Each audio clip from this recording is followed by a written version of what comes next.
বিসমিল্লাহির রহমানির রহিম। সুপ্রিয় দর্শক, আসসালামু আলাইকুম। আমার আজকের রেসিপি হচ্ছে কলার মোসা বা থোর যাকে বলি আমরা, সেটা আমি ডাল দিয়ে পাতলা একটা কারি রান্না করব। কলার মোসা কিন্তু অনেক পুষ্টিগুণে ভরপুর, আয়রনে ভরপুর। যে কোনো রক্তশূন্যতায় কলার মোসা কিন্তু অনেক ভূমিকা পালন করে।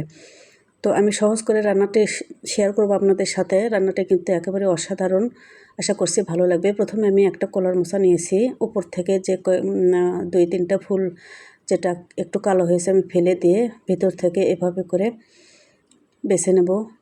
এর ভিতরে যে শক্ত একটা কাঠির মতো আছে সেটা ফেলে দিয়ে পুরোটা থোর আমি পরিষ্কার করে কেটে ধুয়ে নিয়েছি। আমি 1 বাটির মতো ডাল নিয়ে নিলাম, আর স্বাদ মতো আমি কাঁচামরিচ আর 3-4টে পেঁয়াজ কুচি করে নিয়েছি। 1 চা চামচ হলুদ, স্বাদ মতো লবণ দিয়ে দিচ্ছি। ধনিয়া জিরের গুঁড়ো 1 চা চামচ দিচ্ছি। আদা রসুনের পেস্ট 1 চা চামচ, আর সামান্য পরিমাণ সরিষার তেল দিয়ে মোচাটাকে ভালো করে মেখে নেব। আমি ডালের সাথে পেঁয়াজ মরিচের সাথে একটু ভালো করে মেখে নেব। মরিচগুলো ভালো করে চেপে চেপে মেখে নিলে ঝাল বের হয়ে আসবে আর কি। তো যাই হোক, এভাবে করে ভালো করে সফট করে মেখে নেব আমি।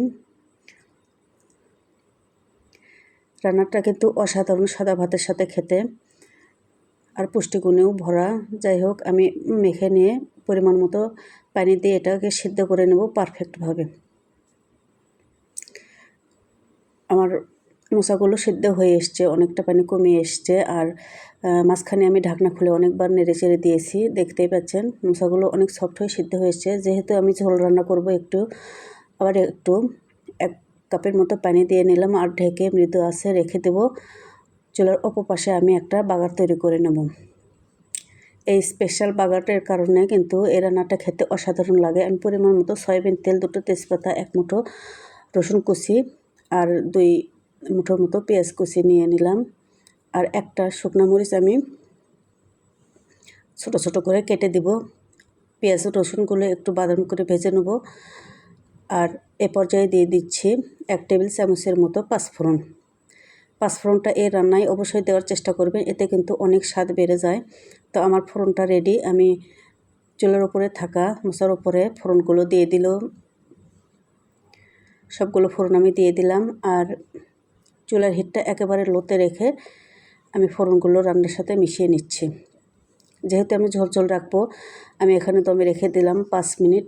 5 মিনিট পরে আমি পরিবেশনের জন্য তুলে নিচ্ছি। আমার লবণটা চেক করে নিয়েছি, পারফেক্ট ছিল। তো দর্শক, এভাবে তৈরি হয়ে গেল অনেক মজাদার ডাল দিয়ে মোচা রান্নার রেসিপিটা।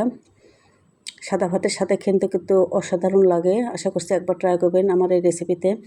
তো ভিডিওটি যদি ভালো লাগে একটা লাইক দিবেন, সেই সাথে নতুন নতুন ভিডিও পাওয়ার জন্য চ্যানেলটি সাবস্ক্রাইব করে রাখার অনুরোধ রইল।